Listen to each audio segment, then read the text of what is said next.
Baik, Assalamualaikum warahmatullahi wabarakatuh. Selamat pagi. Pada pertemuan kali ini kita akan melakukan unduh data metode statik dengan GNSS Receiver. Dan selain itu nanti kita di sini ada melakukan pengolahan data statik dengan magnet tool atau istilahnya post processing. Di materi praktikumnya ada install USB driver dan ada unduh data statik dengan TRU, mengolah data statik dengan magnet tool, post processing, sehingga nanti mahasiswa mampu melakukan materi praktikum tersebut. Alat dan bahan ada kabel USB, receiver GNSS warna kuning, dan ada personal komputer atau laptop, ada software USB driver, dan ada software magnet tool. Dan langkah-langkahnya, pertama kita melakukan install USB driver sehingga receiver kita atau GNSS kita dikenal di komputer tersebut atau di laptop tersebut gitu ya. Nah, kita pasangkan sini ada receiver, tempat eksternal antena konektor dipasangkan seperti ini, antenanya ditekan, didorong, kemudian diputar, kemudian bersambungkan kabel USB yang berwarna kuning dan receiver GNSS seperti ini kabel USB-nya, dan receiver di sini akan kita colokkan di sini, dia berwarna kuning juga untuk colokan USB. Ini jangan sampai salah mencolokkan gitu ya, karena di sini ada pin yang jumlahnya berbeda. Misalkan USB pinnya hanya 4 untuk charging atau cas, mengisi baterai, mengisi daya gitu ya, ini ada 5 pin. Begitupun juga untuk serial, ini berbeda pinnya, jadi tidak sama dan tidak boleh dipaksakan gitu ya. Selanjutnya, sambungkan kabel USB dengan memperhatikan titik atau dot berwarna merah pada kabel USB ke jack receiver GNSS yang berwarna kuning juga ya.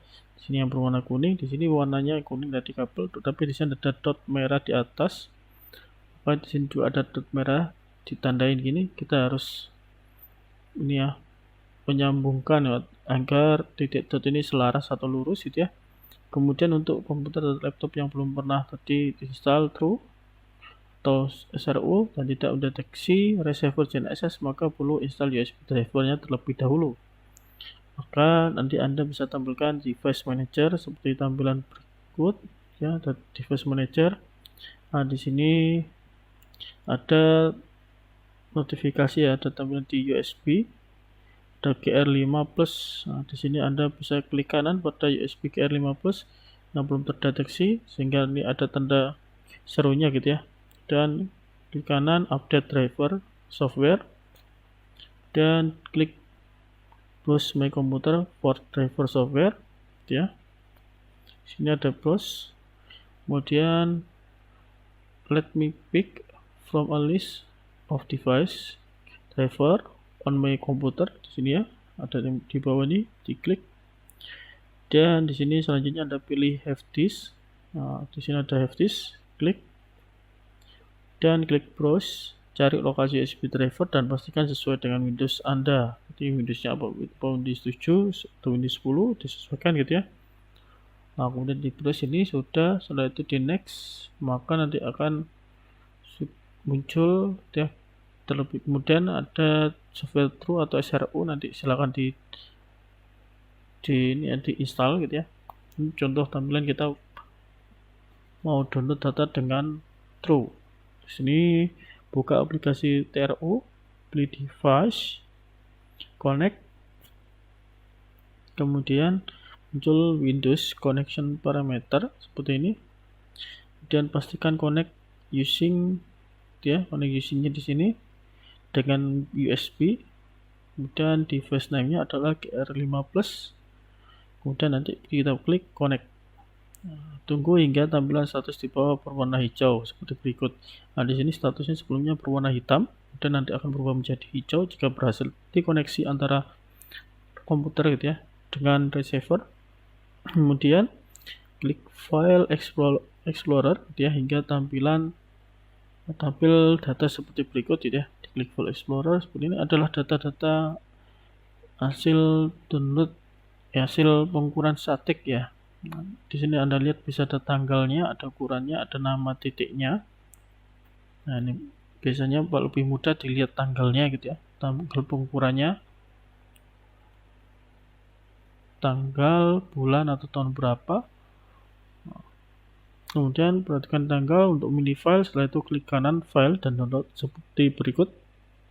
Ini jika sudah pasti datanya udah kelihatan dari datanya, kelihatan dari tanggalnya gitu ya, diklik, klik kanan, di download. Nah, selanjutnya tentukan lokasi penyimpanan file seperti ini, ada browser folder.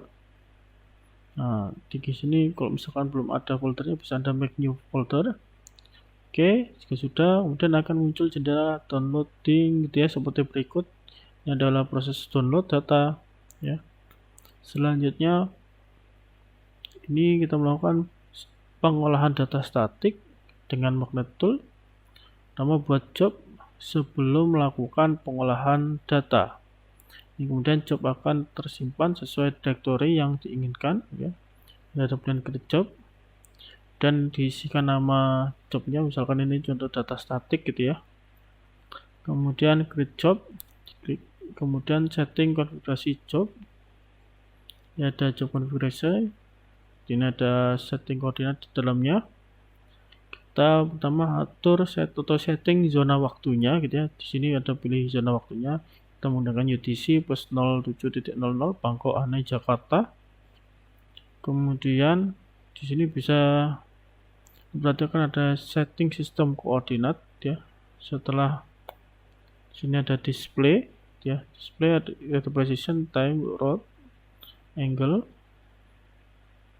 Nah, di sini di koordinat sistem kita pilih zona UTM ya, kalau yang di Batam 48N gitu ya, 48 Northing, dan input geoidnya jika ada. Dan tipe koordinatnya di sini saya pilih grid. Dan setting prosesnya ini ada adjustment, bisa diperhatikan, bisa dipilih gitu adjustmentnya. Nah, kemudian tetapkan quality control horizontal maupun vertikal. Nah, di sini quality controlnya kalau di dalam ya print screen proses pengolahannya ini tetap 0,05 gitu ya, juga begitu.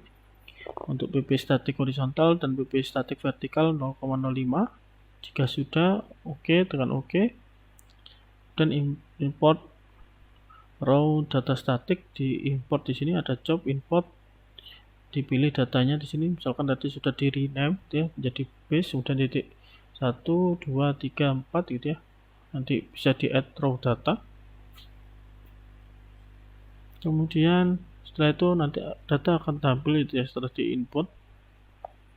Nah, kemudian bisa kita lihat vektor baseline-nya di view, ada observation view, pilih observation. Dan observation view ini contoh vektor baseline akan terlihat seperti ini. Ini misalkan di satu titik kita berdiri, kita melakukan perekaman data, kemudian titik yang lain juga melakukan perekaman data. Titik 1, 2, 3, dan 4. Dan nanti cek observation view. Ya, di sini ada observation view untuk pastikan tinggi antena, jenis antena, dan durasi pengamatan. Ini harus diperhatikan. Kalau kemarin melakukan pengukuran tanpa controller, maka kita akan input tinggi antena secara manual gitu ya. Dan tipe antena juga begitu, apakah slant atau vertikal. Di sini harus dirubah ya.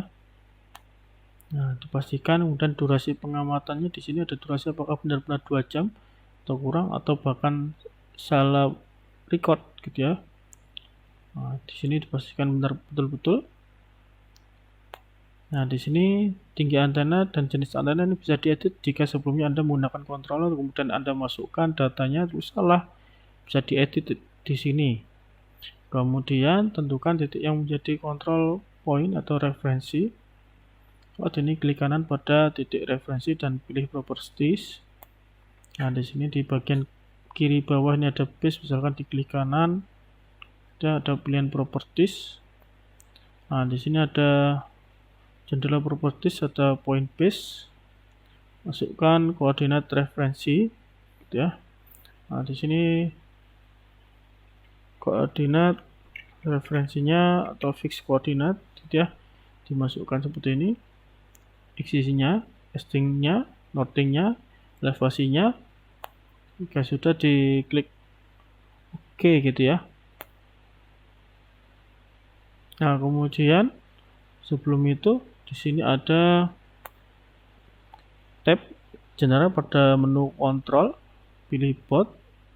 Nah, ini di sini ada kontrol, ini bawah fix koordinatnya, titik kontrolnya gitu ya. Apakah XY saja atau horizontal saja, ataukah dengan elevasinya atau vertikalnya dengan Z. Nah, nanti bisa ditentukan apakah horizontal, apakah vertikal gitu ya, ataukah keduanya. Nah, kemudian proses pengolahan baseline, nanti pilih proses di sini, dan GPS plus processing di bagian kiri sini, dan dilanjutkan vektor baseline nanti akan berubah menjadi hijau gitu ya jika standar deviasi memenuhi standar deviasi yang kita tetapkan di awal.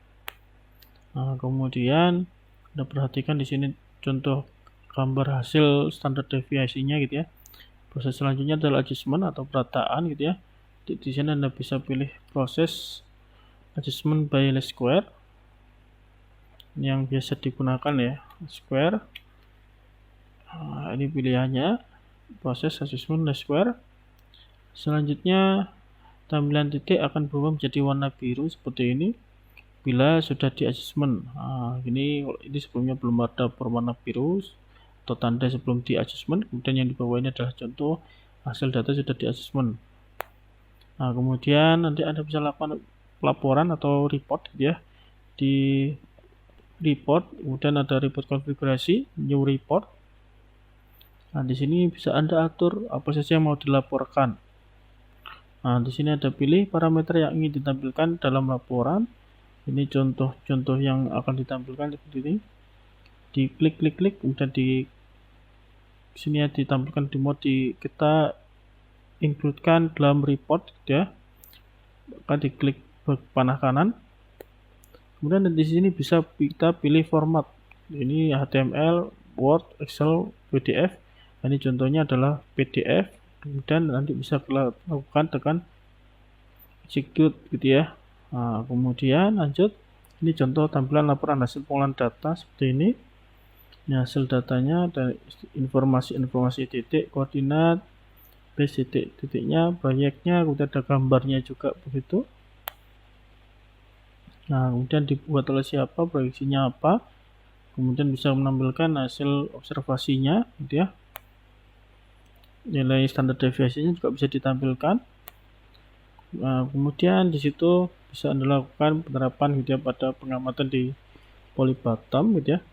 Setelah itu input semua hasil pengukuran statik di PM, misalkan ini ada 6531 dan 2, nanti buat layout dan input base map triple text bottom, masukkan semua titik dan parameter tinggi alat sebagai berikut. Ini contohnya gitu ya. Di situ poin ada properties masing-masing di titik PM di bandara dengan kontrol bot gitu ya, dan bandara dengan koordinat sebagai berikut. Nah, ini ada koordinat PM bandara sudah diberikan, di modul juga ada. Dan setelah GPS plus processing gitu ya dan adjustment, nanti hasilnya contohnya sebagai berikut. Ini contoh hasil yang sudah diisi.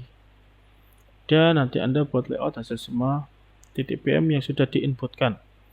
Nah, tugasnya masing-masing kelompok download data, dipahami semua anggota, masing-masing kelompok membuat job pada magnet tool dan mengolah data static processing, masing-masing anggota membuat layout dan input citra polybottom, dan masing-masing kelompok membuat laporan praktikum dikumpulkan minggu depan. Formatnya seperti berikut, ada judul praktikum, tujuan, alat, bahan, langkah kerja, hasil pembahasan, kesimpulan sasaran, dan daftar pusaka. Baik, untuk lebih jelasnya ada cara download data, dia ada cara post processing data gitu ya, di video saya yang lainnya gitu ya. Jadi silakan disimak agar lebih paham. Baik, terima kasih. Sekian, akhiri. Assalamualaikum warahmatullahi wabarakatuh.